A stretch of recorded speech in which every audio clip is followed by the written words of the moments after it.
¿Cómo están todos? Buenas tardes. Como mencionó Cristina hace un momento, esta plática la vamos a desarrollar en inglés para poder tener una charla con mi compañero Andy. Y voy a empezar con una ligera introducción de nuestros participantes.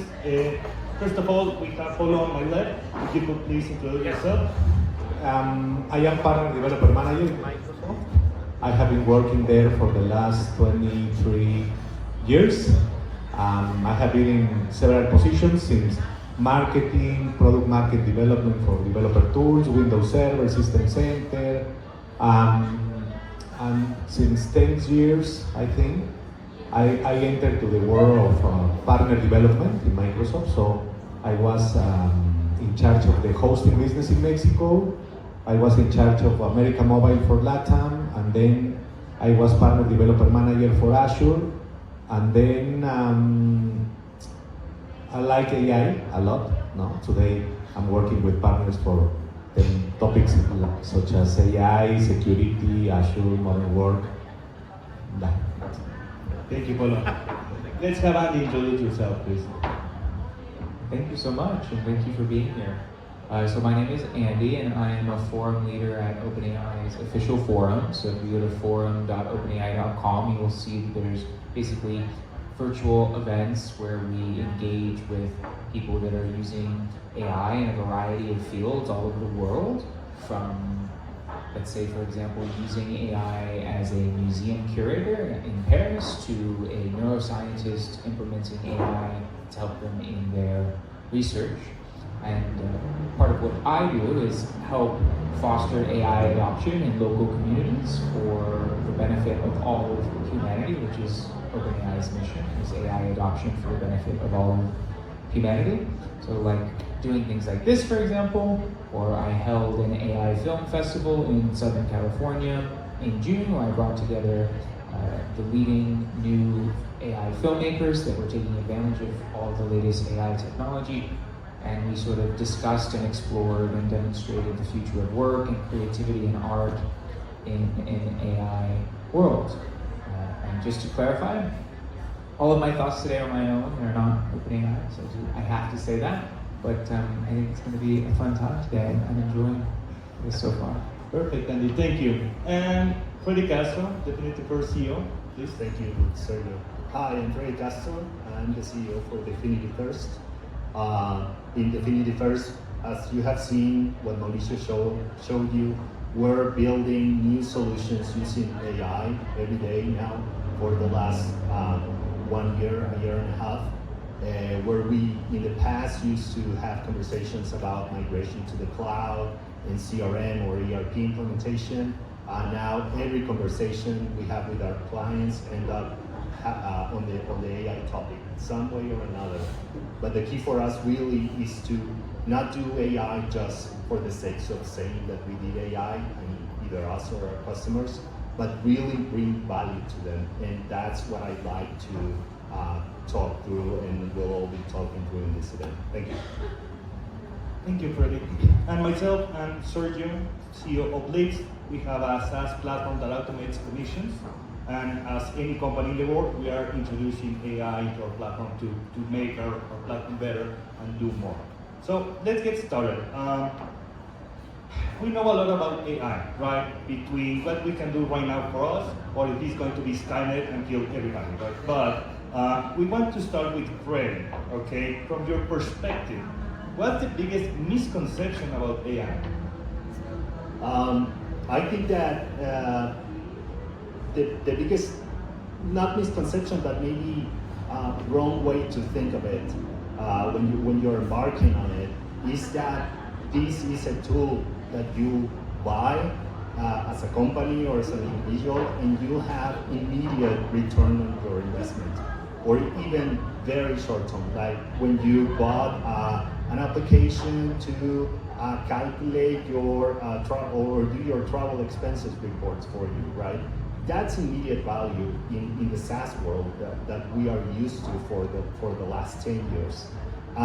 Or buying a gym subscription and thinking that you're immediately going to win Mr. Olympia or something, right? It's not like that. You really have to put the work on it, and that's the barrier that people are sometimes ending up frustrated, but it's really just a misconception, as you said. AI does work, but when it doesn't work, it's because it's being approached in the wrong way. For instance, Claude or ChatGPT, Gemini, they are pretty generic tools. So as individuals, we find it useful. We start asking things, we start asking, where should I go, or what's the best this and that, and it works for us as individuals. But for businesses, it's not that simple. There is a gap right now where leadership roles in companies are using it more than frontline workers. What that tells us is that leadership finds the value because their work day to day is broad. They don't have strict processes that they need to follow every day. They are really in their responsibilities. They are more open to try new things, to ask new questions, to propose new things. So they find these initial generic tools very useful, like Copilot in Microsoft, right? Because it accesses their data, their calls, their notes, and they can work faster. But for frontline workers, you need to be more specific. You need to be more attached to the things that you do. And the most known AI tools don't do that, like on the first day. You need to build something around it a little bit, right? So again, it's just about approaching it the right way. It's not immediate, but the few that have success, even if it's a very, very small percentage, have seen enormous results in transformation. So I'm very excited about that and the role that we as a company, as a partner for our customers play in helping guiding them with that. Thank you, Fred. Now let's hear a position from the creators of AI. What about you, Andy? What's the biggest misconception that you read about AI? So I've actually spoken a lot previously about AI myth busting, where I talk about all these big major myths that are out there, these narratives for the past 2 years. And so I think I love this question. It's really important. One of the biggest misconceptions I've heard is that AI is going to replace all of the jobs. I do think that there is going to be a transformative shift that's going to happen, but I think it's more likely that roles and responsibilities and jobs are going to transition. They're going to look different more than it is that all jobs are going to go away. Here's why. AI allows for easier adoption and it lowers the floor of entry. So for instance, more people can now create like a prototype in software than they could before. More people can now make like AI music or like an AI short film than they could before. So that's like lowering the barrier to entry, right? At the same time, because of that, the ceiling of expectation gets raised simultaneously. So those two things happen at the same time. So now you might expect a prototype from like your developer or your engineer in like a couple days, whereas before you would have expected that in a couple weeks, right?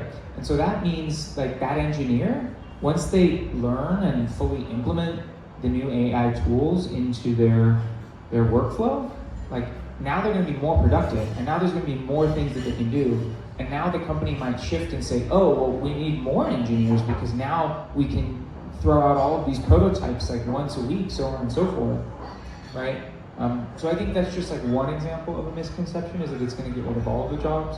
I think there is going to be a shift, so some jobs might go away, and that's personally why I'm so invested in what I do, where I go to local communities and I talk to people like this, is because like whether we agree or we disagree that AI is a good thing or a bad thing or so on and so forth, like I don't want a bunch of people to be without jobs, right? Like that's not what I want. I want people to end up like with no money and no job and no purpose and so on and so forth. What I'm trying to do by speaking about these things is help people understand that this is coming. This transition is coming, whether we like it or not.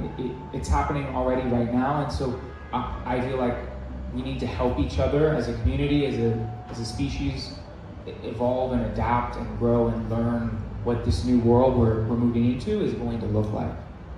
Perfect, Andy, thank you. And yes, I can understand how we can adapt. Now, from the standpoint of Microsoft, a company that right now is focusing a lot of business-wise, what do you think is the biggest misconception about AI? I think that probably we can think that AI is like a magic thing. No? This is, and it's not. No, AI also needs people, humans, data. So this connects with the afraid that you can lose your job. No, we don't. We won't lose our jobs in the future. No? Let's say AI is like a copilot. That's why Microsoft has a product which is Copilot, because this is not a pilot for your job. It's a copilot. You need that give orders. You will have to define what is the way that the AI can help you in your daily job. The other misconception is probably some people think that this is not for all of us.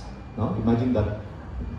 Some people can think this is just for creative people or just for specific industries, and I can say that this is for all of us. No, in my current job, I'm doing. I was talking with Andy. I'm doing an autonomous agent, but because right now I have my copilot. No, my copilot can answer the question that I provide, but right now I want that the copilot or the AI those think for instance sending an email to the specific person or execute a task that I do in a daily basis. I don't want to do these kind of things. I want to generate more value to the customers, to like you, to my partners, to the people outside Microsoft. So the idea is that we use the AI without fear, no? And the other misconception could be the AI is going to let my information go away. No? Probably we are afraid of my information. No? Everybody has information which is confidential, so it's important to know that you need to provide access to the AI to have your information. So you need to start using it in the future or in the coming days, weeks, or months. You will be able to fix anything, but we need to start right now. Thank you. Let's get back to Andy. So Andy, you talk about the developer community, okay, and some of the ways that AI is helping to give turnaround of prototypes quicker. Now, thinking a little bit further, how can you see tangible impact from AI right now on that specific community, developers or creators? Yeah, absolutely. So I think my experience has been the developer community has sort of been split. You have a lot of developers that, frankly, they love it, right? And they're using it and they're adapting. And then I've also seen developers who they want to stick to how they used to do things. They're still somewhat skeptical about AI and using AI code generation tools in their workflows. I'm sure there are also like some specific use cases where they can't use those workflows, but that's something different. So what I always try to tell these people is like, it's not going to replace you. Like that's not the goal, is necessarily to replace you. It's meant to help you and like augment you, for instance, and help you improve. So there's like a specific impact. So I was at OpenAI's developer conference in San Francisco a couple weeks ago, and they were showcasing the new OpenAI GPT Codex, which is their agent coding tool for developers to basically write code using AI. And they showcased how close to 80-90% of OpenAI's technical staff are using GPT Codex to make OpenAI's software. And 100% of the PRs are reviewed by Codex, right? And so that's like a huge impact in terms of like increased productivity and ability. Even just thinking about like the day-to-day of like, it used to take, I don't know, you get in a meeting with your team and you talk about like a line on like a position or product or what your strategy is going to be, and then you'd wait weeks and weeks and weeks until you saw a prototype. But now if you're using Codex, for instance, or GPT Codex to code, like you can have that meeting in the morning and you can have a working prototype by the end of the day, right? And that changes like everything, right? Now things can move so much faster. You don't have to wait for people's schedules and so on and so forth. That is huge. It's a huge impact. Perfect, Andy. Thank you. Let's get to Freddie. Let's bring the juicy questions now. Okay, let's take out the hype a little bit. Now, with the project that you have done on Definity first using AI, give us a couple of bad experience, but the most important question is, what have you learned as a company about those outcomes where AI has fallen short, or there's technical or even cost difficulties at the end of an AI project implementation? Thank you. No names. We're good with your experience. Yeah, let me start with the good part. Okay, I think that the biggest surprise for us is that back office work like accounting or order processing and that kind of thing, that it's menial and there's either manual work, some of it is actually offshore, right? And you pay people to do that because it has no real business value. That has been an area where a lot of value has been added to the business, right? Where 50% of budgets usually go to sales and marketing. It's really on the back office use cases that we're seeing the biggest results and the biggest advantages right now, that you can actually see in your P&Ls, that you can actually see that number going straight to your P&L. So that is a very nice surprise. Another one now in terms of adoption is that there is a shadow AI effect where people, individuals in the company are testing AI tools every day just with their own passion and interest. They even pay for it themselves. And so what they do is they actually do the market research in a way so that the company, and if you are well connected and you have the right strategy, can then leverage that information and now adopt those technologies that your users have, your employees have been testing by themselves. We have seen that even in our company in terms of UI design, testing, where people are coming up with, this is a great tool. You don't have to push it to them, but they kind of bring it to the table. So that's an amazing effect and surprise. Going a little bit on the gray area, we have seen the effect where big companies have take longer to implement, to adopt these tools, right? Where mid-size and small business are going much faster. They can build and adopt something in 3 months, where big companies usually take at least 6 months to actually ramp up, approve the project and everything. And on the not so good or reality check side of things, there's two topics. One is data. An AI solution on a process that doesn't have data, that is just manual and it's on the people's mind, is very hard to build something if you are not doing some data. And not just having it, but also having it in a way that AI can digest it. You know, if you have one piece of your process in one system and then another, that's a huge challenge for security, for integration, for technical, right? So that's a little bit of a gap there that you have to overcome. And finally, I would point out that the learning process is always underestimated. It's not a predictable tool that you say, here's your step 1, 2, 3, you learn, go and use it. It's something that evolves. The nature of AI is that if you buy an app, contrary to that traditional app, it has to keep evolving because that's the value. So it has to have that feedback loop. And that's not, let's say, from the first day, businesses and also users don't realize that they need to keep evolving. So it's a bit of a reality check and something that we have to get used to get the most value out of it. Perfect, great, thank you. Now let's get back to Paulo. Kind of the same question around Microsoft and big rollouts. What lessons have you learned when rolling out AI, good ones, and again, That's a good question. Thank you so much. You know, when Microsoft launched something related to AI, which is Copilot, We started with Copilot for M365. We learned a lot.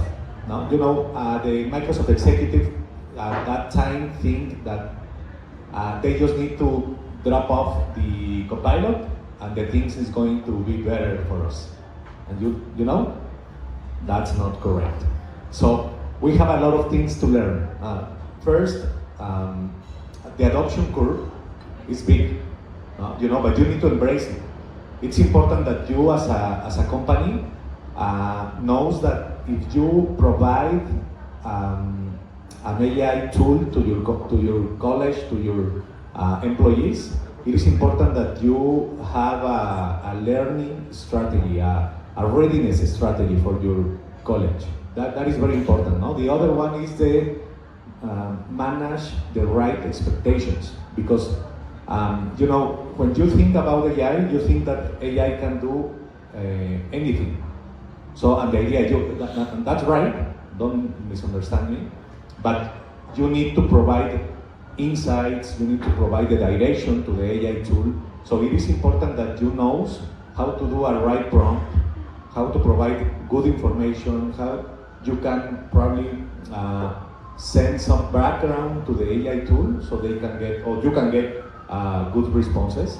So at the beginning, all of us think about the AI as the AI tool can do our jobs, and that is not correct. No, you say, okay, I'm going to rest more because I have an AI tool, I have Copilot, and the answer is no.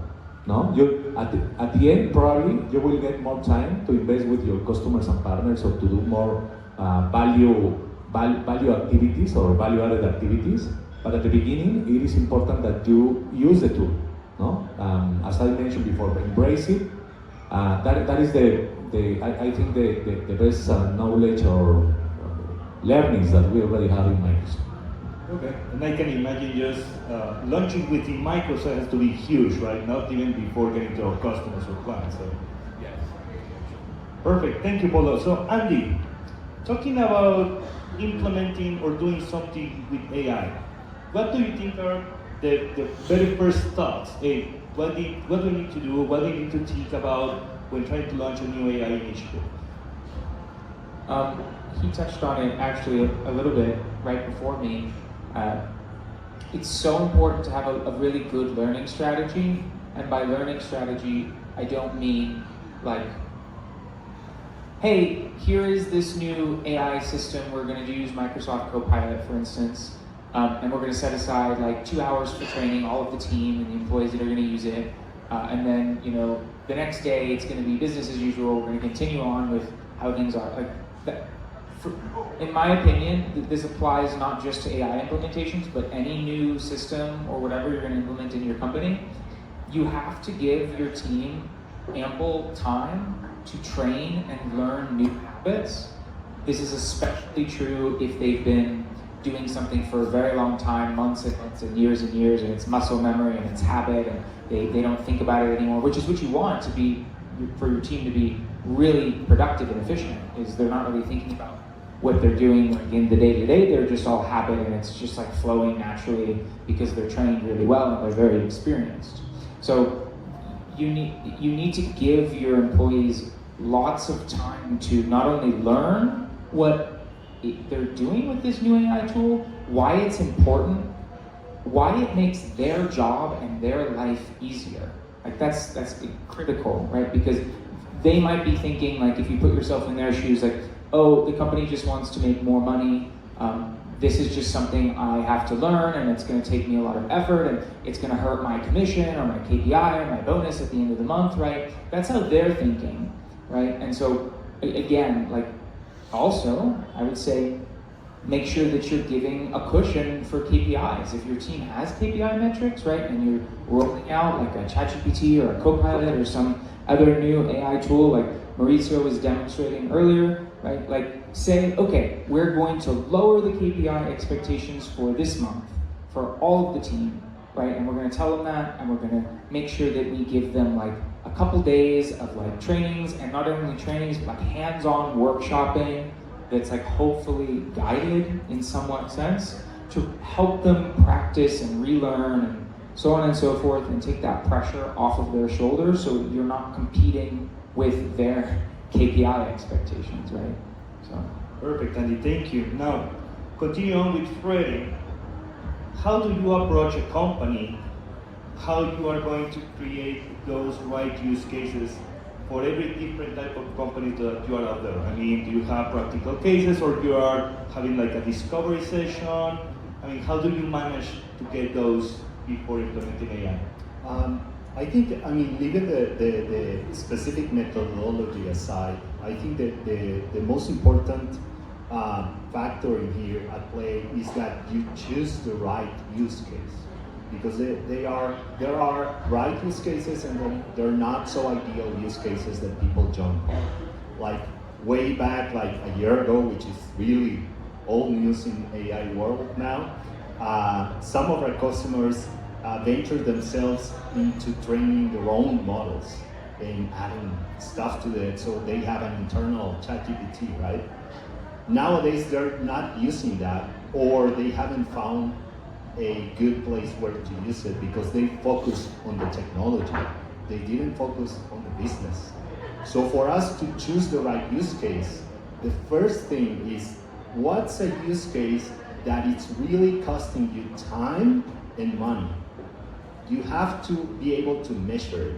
I'm spending this amount of money every month, every week on this process. Can AI save some money there? Or can I be more productive? So you have to be able to get numbers on how you're doing it right now. That's the first check that you have to fill. The second one is data, as I mentioned before. You need to have a process or a use case that has some data, that the data is ideally readily accessible so that you can build fast. And why is it important to build fast? Not because your competition is doing it, that's one reason. But the most important reason is that in order for this AI adoption or initiative to keep moving, and leadership and people to stay committed within your business or your operation, you need to turn up results fast. So you need that metric that says, I save X amount of money, or I produce more amount of work or value to the business, and here's the data to prove it, so that you can come back in 3 to 6 months and say, like, these are the results. And even if you fail, you learn, because you have the data to learn and to understand what you did right and what you did wrong. So much of the initial backlash of, hey, there's no value, or there was an MIT study that said that 95% of some businesses that adopted some sort of copilot, whether it's ChatGPT or Microsoft Copilot, etc., didn't see any value, 95%. But the thing there is that, again, they focus on buying the product and we'll see some result. Now we have learned as a partner that we have to ask ourselves these questions, and with that, you jump into the 5% that did get value in those implementations. Perfect, and thank you, Freddie. Now, another of those tricky questions, that's for Polo. Okay. Talking about security, governance, and ethical considerations. Okay. And I'm talking to you because let's start with B2B, right? Companies. How do you, within Microsoft and Copilot, handle those AI considerations with the partners and with the final customers? That's a good question, because when OpenAI launched something, Microsoft is excited about it, no? Right now, because they say, hey, we can have all the benefits from OpenAI in our products. Every time that OpenAI launches something, Microsoft engineers are working in how to adapt to M365, to Fabric, to Azure, to any Microsoft product. So it is important to have a freedom, but with a framework. I mean, in Microsoft we have a process, an internal process to take care of customer data, of internal processes, also for legal implications. So any Microsoft engineer could test any new product using this framework. If you don't follow this process, Microsoft automatically down your solution. I mean, for instance, in some cases, I have a friend in Microsoft who is like people nervous, no? He likes to test any solution, he likes to create agents. So I can say in practical that he several times has created some agents, and the agents go down after a few minutes. And that's why I say, Microsoft is doing something in the back end to allow us to test, but with responsibility. So that's the kind of things that Microsoft is doing. And also, Microsoft has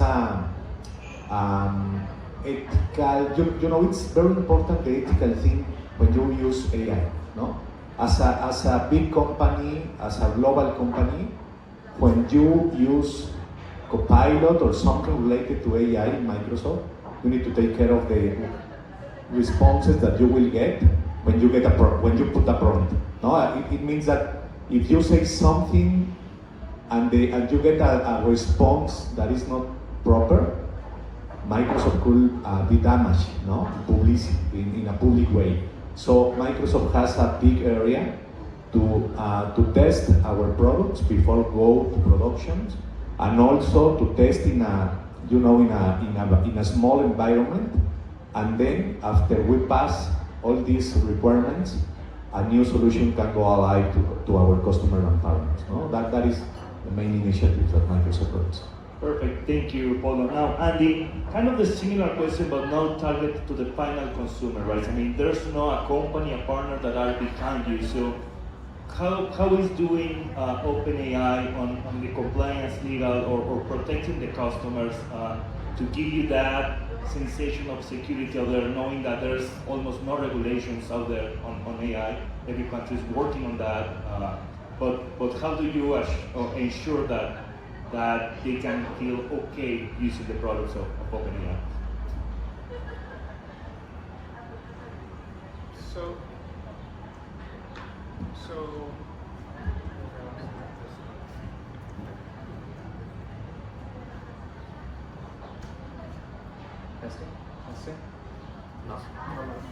testing. ¿Sí se escucha? Can you hear me? I can't hear you. Maybe can I go? Testing. There you go. Thank you guys. Appreciate it. One moment here.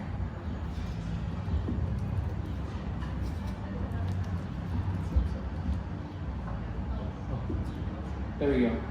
Okay. So interesting question. Let me make sure I understood what you were asking correctly. You're basically asking how does OpenAI think about like security and compliance with implementing things like ChatGPT? Is that Like ChatGPT for final consumer, not companies. for final consumers, not companies? So I don't work on the product team at OpenAI, but what I can say is. Let's try again. Okay, so I don't work on the product team at OpenAI. I'm going to move forward here, see. But what I can sort of reiterate is what has been said publicly in terms of how OpenAI thinks about their products and ChatGPT and the consumer and their privacy and compliance.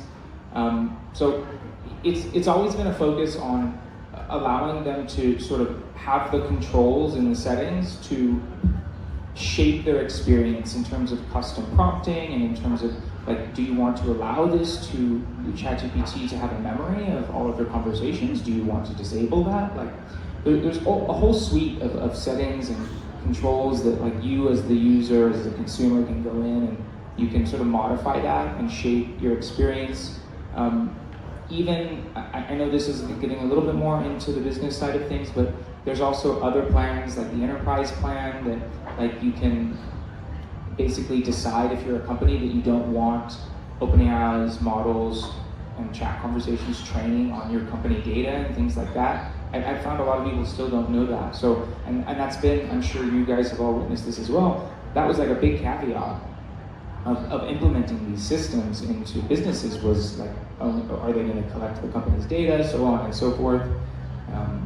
So I think OpenAI gets a reputation for being a closed company for some reason, and I can see that argument, but in my viewpoint, for the consumer, for the developer, like what OpenAI has done by providing the APIs and the documentation available publicly for developers to go and learn to use and to play with. They literally have a tool called Playground. A developer can go create and start playing with the tools. I think that is like incredibly open source in a way, not in like the traditional sense of like, you know, if I'm a developer, I can go download the full model with all of the weights, and then I can like install it on my own server, and then I can deploy it, and then I can fine tune it, and then I can do all of these 10 steps that like would truly be considered like the definition of open in like a developer sense. But that's not truly open in my mind for consumers, for average developers with like average resources, right? So like if you're a huge company, you can afford to like download GPT, OSS, or DeepSeek or some other open source model, put it on your own server hardware that's extremely powerful and expensive, deploy it on your server infrastructure, fine tune it, customize it. But if you're just like a developer that's sitting in their room on their like MacBook Pro, right? Like you can't do that. So that's not open for you, right? What is open for you is you can just log into ChatGPT's website, get the API key, and start building your own AI tool that's completely powered by, you know, ChatGPT or Copilot or something like that, right? That to me is much more open source, and OpenAI, the way they did that is they basically took the burden of that cost, that server infrastructure, all that stuff, they distributed it across all of their customers so that they could give you the API at lower and lower costs every single day and every single model for you to take advantage of. So. Thank you, Andy. And that leads us to our next question. How we can measure success with AI? And let's try to focus on ROI, so cost, money. So, because one of those things, I mean, Andy's laughing about it, right? how we can actually measure consumption and costing using AI for big companies? Okay, that's an important question because at least Microsoft, we have several metrics. So you need to define a specific key metrics and align it to the business. So this is very important. And also you need to define what are the metrics that are long-term and what metrics are short-term. Because you can get frustrated if you define a metric that is a long way and you need results in the coming months, probably you won't get it. So the idea is that you define, hey, I need to, as Freddie mentioned before, no? I need to probably save 5% of this process. So the idea is that this is the KPI, 5% less. So you need to define the steps. You need to identify if this could be resolved with an AI solution, and then go ahead, no? Test it. So this is the way that you measure, and also in some cases, probably you need to monetize all the efforts. No? Imagine that you are running a process and you save 30% of time of your employees. You need to monetize that. Every hour, no? As Mauricio says, every hour counts. Every hour has a price. So the idea is that you monetize that, say, hey, I'm giving 30% of the time to my employees, and probably they can use it to generate more value to the company, or they can be more with your families. Instead of working 12, 16 hours per day, you can work 8 hours per day, no? And save that time. So you need to define the KPIs at the end. Okay, thank you, Paulo. Now, let's imagine that we have, as you mentioned, a project with AI that is successful, okay? And this is going to predict my next question. AI evolves, okay? So what can we do to keep it agile, to keep it evolve as a solution, or as a partner solution or provider solution? How you can, again, take that project, make it better, okay? Or understand the change that AI is evolving, and that might even affect the initial solution that you provided. Thank you. So there are two components to that question. The first one is the feedback loop. Okay, if you have built products, digital products, you know that feedback and being agile with feedback is critical. So the good thing is AI has that paradigm where feedback loop is baked into it. It needs it actually to work better. So the feedback loop is one part. Within the solution process, whatever you do with AI, you have to have that feedback loop and get feedback from your users immediately, right? The second part is learning. Your team has to be not just being trained in the traditional way, like I downloaded this, I have a course, I have a lesson, I have a tutorial, whatever your preferred way of learning is you need to keep, within that learning program, you need to be keeping up to date because things with AI are still changing week to week. We get launches every day, we get launches every week, new ways of building stuff with AI. So besides the traditional way of learning and the way we think as software engineers, for instance, is I download this, I do a couple hello worlds, I know how to work, and then I build from that. With AI, it's not just that, you have to do that, but you have to keep up to date with what these big companies like OpenAI or Google or Microsoft are launching so that you start building your tool set, because every time one of these things launches, there's a new way to deliver AI. It used to be just chatbots. Now you have seen AI in an application, like Mauricio showed us. Next, we have also AI browsers, right, coming up. So it's really about keeping up to date as well, besides just the traditional way. Okay, thank you for that, Frederick. Now, let's bring a more specific use case, and that happens to me in Blitz, okay? There's a couple of industries that are completely afraid of AI, for specific ranges, right? But mostly PII, personal data information, okay, being handled to the AI cloud or even their own LLMs or MCP servers. So, as part of OpenAI, Andy, how do you speak strategy to these type of companies that have a big fear of how AI will handle that type of information? So I think it's important to start from a place of value and communicating the value that you're giving to either a consumer or to a business or a business stakeholder, a large company, for instance. Identifying clearly what is the value they need, what are they looking for, and how your solution is going to provide that value to them. That is the starting point. The second point after you've communicated, in my opinion, the value is how are we going to use your data, what data is going to be exposed, why we need that data, and clearly and transparently, is my philosophy, communicate to that stakeholder everything I just said. I don't think that it should be necessarily this hidden thing. I think that if they ask for it, they should be able to get it within certain limitations.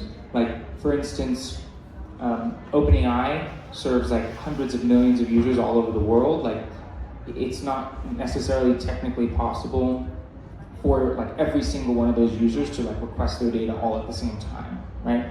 But I think that that's generally the philosophy that has been followed, and I think that's the philosophy that should continue moving forward. I think we're going to continue to see more AI regulation laws around privacy and data, as we have seen previously before the AI wave, and so I think that's just only going to continue. So my advice is to attempt to follow more on the strict end of the data privacy laws when you're implementing AI systems. I mentioned earlier that like if you're using ChatGPT Enterprise, you can turn off like data training if it's sensitive information.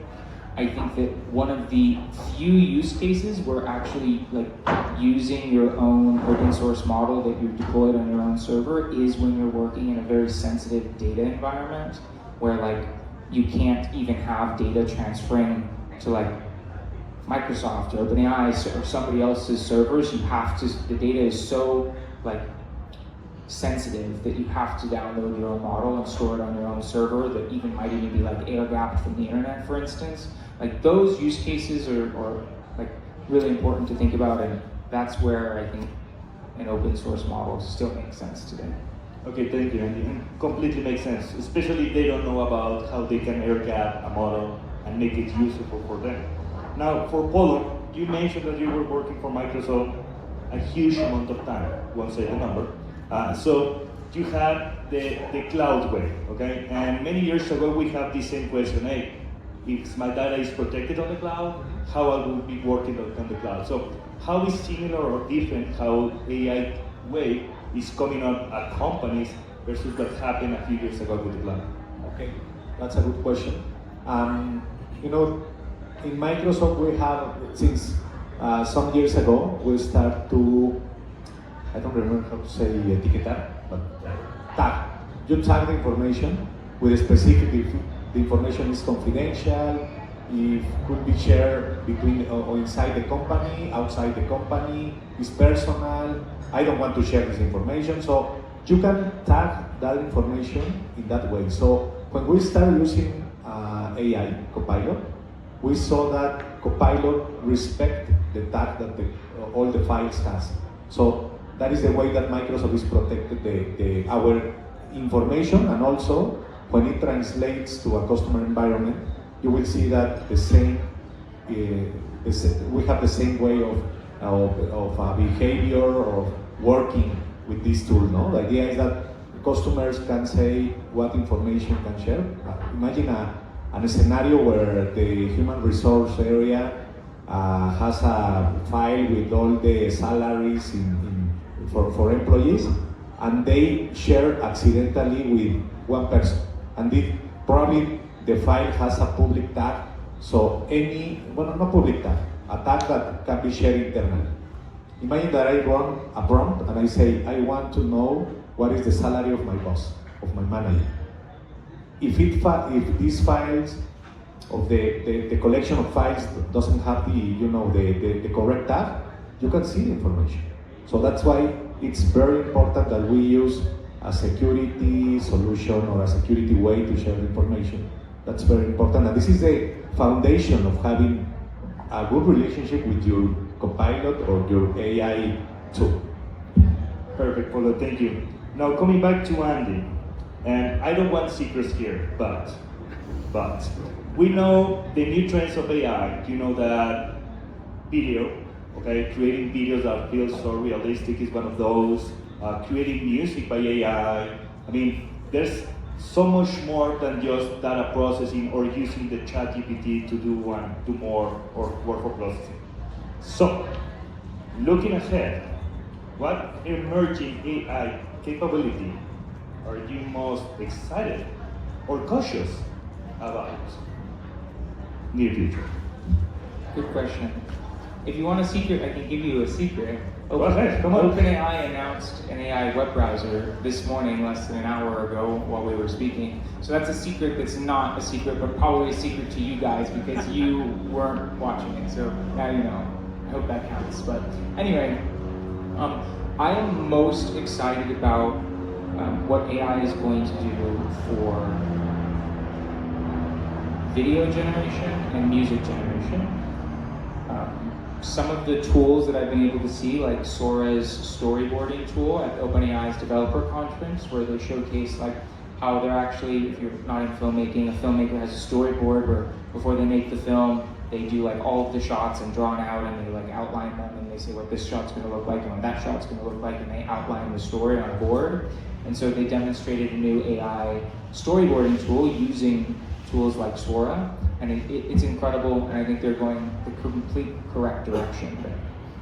But the reason I'm most excited about things like this in the future is because I think that being able to express your pure creativity is one of the most important human things. It's one of the most beautiful things a human can do, and I think that many people were sort of restricted from being able to necessarily express themselves in a creative way because they weren't born with the talent of playing an instrument, or they weren't born with a great voice, or they weren't born to be able to like write poetry or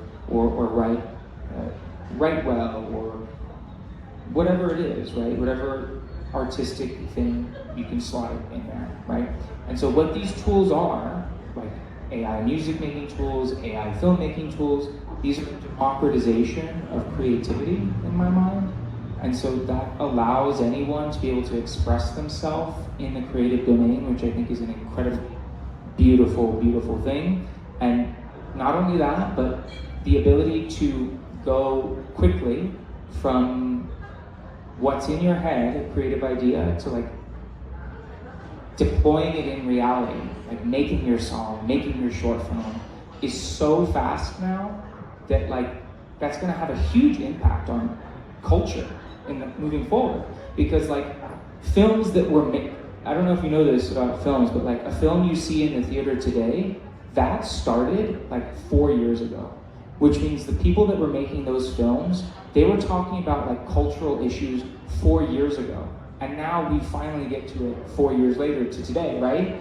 So how does that change our culture if that 4-year feedback loop, as you mentioned, shrinks to like a year, maybe less? Like that, I'm so excited to see what happens. I think it's going to be incredible, and you know, buckle up. I agree with that. I mean, that change maybe started a few years ago with TikTok, having those creativity out there. Let's see what AI can complement with that. All right, I have one more question for each of you guys. Let's start with Polo. Okay, so if you could give one piece of advice to business leaders starting their AI journey, what would it be? Good question. Okay, I would say that act now. No? You know, there are a lot of tools, there are a lot of fears in some cases, but you need to act now. You need to be a leader that use the tools, that use Copilot if you want. No, whatever tool is right. But you need to act now, and you need to be a leader that embrace this change. No, and also you need to measure. You need to have a measure right now and a measure in a few months later to understand if AI is helping you internally, and let's have fun. No, with AI we have a lot of things to do. We have a lot of things to investigate, try new things, use it. In my case, I'm going to go back to the question because I was to say something. In my case, the autonomous agent will be something very interesting. Imagine that you can create an agent that do most of your job, not for you being fired, don't be afraid of that, but imagine that you have more time to do other things. But you can do an agent. You need to analyze what are you doing in a daily basis and see if you can develop an agent that can do the 50%. Imagine you will save 50% of your time in tasks that are probably not provide a lot of value. Probably it's something that you can do, that you need to do, no? But you can do that. You need to embrace the change. No? That is my final. Thank you, Polo. Let's go to Freddy. What would you tell your clients, future clients, okay, that are just starting out in this AI journey? I think you know the saying, culture eats strategy for breakfast. With AI, it's not about the technology. The technology should be the least of your worries. Whether it's the right technology, whether it's good enough, it's not. It's about change, because many things the business needs to change so that you can take advantage of this new thing. So for me, my advice is start. If you haven't started, start fast, because there is a loss in waiting. It's like saying, oh, I'll wait for a faster computer, I'll stay with my manual process because these computers are not fast enough. I'll wait for faster. No, computers will always get faster. AI will always get better. Don't wait until it jumps over to what you think is better. Start now. And the second, in terms of change, is do it gradually. First is individual adoption. Second, departmental, right, within your team. Then jump on to interdepartmental. And finally think about automated or agentic workflows, right? Don't jump to the most complex usage scenario where you have to convince many department heads to believe that this can be made, right? Start rapidly and go gradually about it. Perfect, Freddy. Quick wins. Quick wins. And Andy, final question. What's one mindset shift that organizations need to make from move to AI curiosity to AI results? It's a good question. I think that curiosity is one of the most important qualities to have in this time that we're in right now. But it can also be self-destructive if you are too curious. What's that phrase? Curiosity killed the cat. In this sense, like, so to speak, if you're constantly curious about every single new tool that's out there, like, kind of like you were mentioning as well, then you never get to the implementation stage, right? And the implementation stage is crucial as well because you learn a lot during that implementation phase of actually deploying it as well. But I think that to move from curiosity to actually getting real world results, the mindset shift that needs to happen is, again, kind of like he was saying, culture. You need to think about this implementation in your company like it's a product and like your culture is a product. So many people think of culture as just like this amorphous thing that's like in the background that you like hire an HR person and they do this cultural magical wand thing, you don't know. No, your culture is one of the most important products in your company, especially if it's a small company and you're just starting out, because that's what's going to decide how your team thinks about what they're going to deploy, how they come together. Do they trust each other? Are they trying to compete with each other? Are they trying to backstab each other? Like, are they like only focused on like what's in it for them and they're not committed to the long-term mission of the company? So on and so forth. They could go on and on and on and on. And so treating your AI implementation as a cultural related product, I think, is a crucial shift. Thank you. Bueno, jóvenes, muchas gracias por su participación, por estar aquí. A ustedes también, gracias por acompañarnos. Cualquier cosa que vamos a estar atendiendo. Por aguantar.